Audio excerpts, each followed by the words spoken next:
Hello കൂട്ടുകാരെ, എന്ത് പറയുന്നു? എല്ലാവരും സുഖമായിട്ടിരിക്കുന്നോ?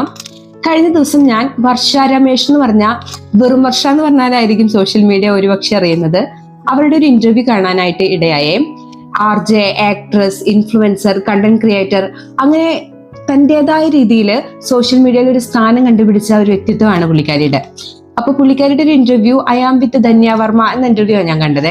അതിനകത്ത് പുള്ളിക്കാരി പറഞ്ഞ ഒരു സെന്റൻസ് എനിക്ക് ഭയങ്കരമായിട്ട് സ്ട്രൈക്ക് ചെയ്തു. അപ്പൊ എനിക്ക് തോന്നി അത് നിങ്ങളോടും കൂടെ ഒന്ന് ഷെയർ ചെയ്തേക്കാന്ന്. ഇന്റർവ്യൂവർ ചോദിച്ചത് ഇങ്ങനെയായിരുന്നു: ഇത്രയധികം സ്ട്രഗിൾസിന്റെ ഇടയിൽ മുൻപോട്ട് പോകാനുള്ള മോട്ടിവേഷൻ എന്തായിരുന്നു ജീവിതത്തിൽ എന്നായിരുന്നു ക്വസ്റ്റ്യൻ. അതിന് പുള്ളിക്കാരി പറഞ്ഞ ആൻസർ ആലോചിക്കുമ്പോൾ ദാ ഇപ്പോഴും എനിക്ക് രോമാഞ്ചം വരുന്നുണ്ട്. പുള്ളിക്കാരി പറഞ്ഞത്, എനിക്ക് പ്രശ്നങ്ങൾ ഉണ്ടാകുമ്പോൾ ഞാൻ ഒറ്റയ്ക്കിരിക്കും, ഞാൻ കരയും, ഞാൻ തകർന്നു പോവും. ഇതൊക്കെ സംഭവിച്ചാലും അറ്റ് ദി എൻഡ് എനിക്ക് ഏറ്റവും ഇഷ്ടം എന്നെ തന്നെയാണ്. അതുകൊണ്ട് എന്നെ ഞാൻ ആർക്കും വിട്ടുകൊടുക്കില്ല. അങ്ങനെയാണ് പുള്ളിക്കാരി പറഞ്ഞത്.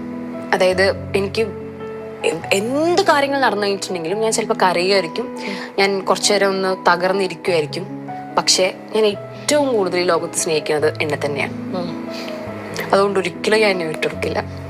ഓക്കെ, എന്തൊരു സെന്റൻസ് ആലേ അത്. ചുരുക്കം ചിലർക്കെങ്കിലും അതൊരു സെൽഫിഷ് ആറ്റിറ്റ്യൂഡൊക്കെ ആയിട്ട് തോന്നും.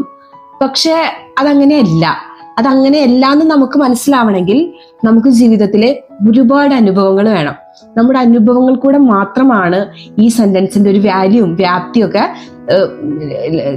വാല്യൂവും എന്താ പറയുന്നത്, അതിന്റെ ഒരു സ്ട്രെങ്ത്തും ഒക്കെ നമുക്ക് മനസ്സിലാവണമെങ്കിൽ നമ്മുടെ ജീവിതത്തിലെ ഒരുപാട് അനുഭവങ്ങൾ വേണം. അപ്പോൾ അത്രയ്ക്കുള്ളൂ. നമുക്ക് കിട്ടുന്ന അനുഭവങ്ങളെല്ലാം നമുക്ക് ഇങ്ങനെയുള്ള നല്ലൊരു വെളിച്ചത്തിലേക്കുള്ളതാവാനായിട്ട് നമുക്ക് പരിശ്രമിക്കാം. അപ്പൊ അത്രയ്ക്കുള്ളൂ. നമുക്ക് അടുത്ത വീഡിയോ കൂടെ കാണാം. ചുമ്മാ തങ്ങ് തിരിച്ചേക്കണം. ജീവിതം പൊളിയാണ്. Bye, see U.